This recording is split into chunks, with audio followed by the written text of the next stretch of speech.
हाय सांग मैंने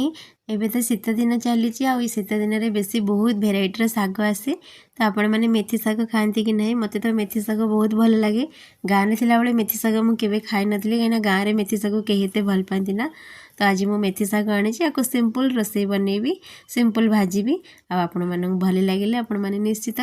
थे करके खाइबे मेथी शाग पेट को ठंडा हो पेटर जीवाणु को भी मारे आ मेथी शाग को मुझे धोई धाई सफा कर नहीं जाइए कढ़ाई तेल पकईदेली सोरिष शुखिला लंका पियाज को दे भाजीदेली आ गोटे आलू को सरू सरू करके काटी नहीं आपण हिसाब से आप आलू ने जी शाग से हिसाब से आलू ने आउ दीटा बैगण छोट छोट कर काटी नहीं आउ आम भाजी नहीं जावा आलू बैगण 75% भाजी होगला आम मेथी शाग को पकेबा आउ ये देखो आलू आमर सीझी गला बैगण तो जानते बांफरे पहले ही सीझी जाए तो मेथी शागटा बहुत ही टेस्टी सांग मैंने खरा दिने गरम गरम भात सहित मेथी शाग भजा भल लगे जमी आपण मैंने बिलरे आमर पिता गहम शाग उठे जमी आम खाती से टाइप टिके या टेस्ट प्रायतः लोक एवं सब जानिले खाइले मेथी शाग को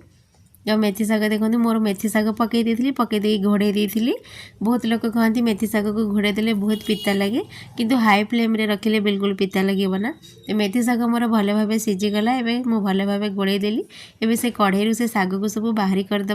ताको आउ गोटे आम रसुण छुंक दवा से कढ़ई मु सोरिष तेल नहीं गली आ सोरिष आ कंचा लंका रसुण को छेचिकी ताको टिके तेल एमती छुंक देदेवे आ शाग को पकईदेवे शाग को पकईकी घोड़े देवे कहती एमती छुंक ढाली साइला पर घोड़े देले ता बास्नाटा ना से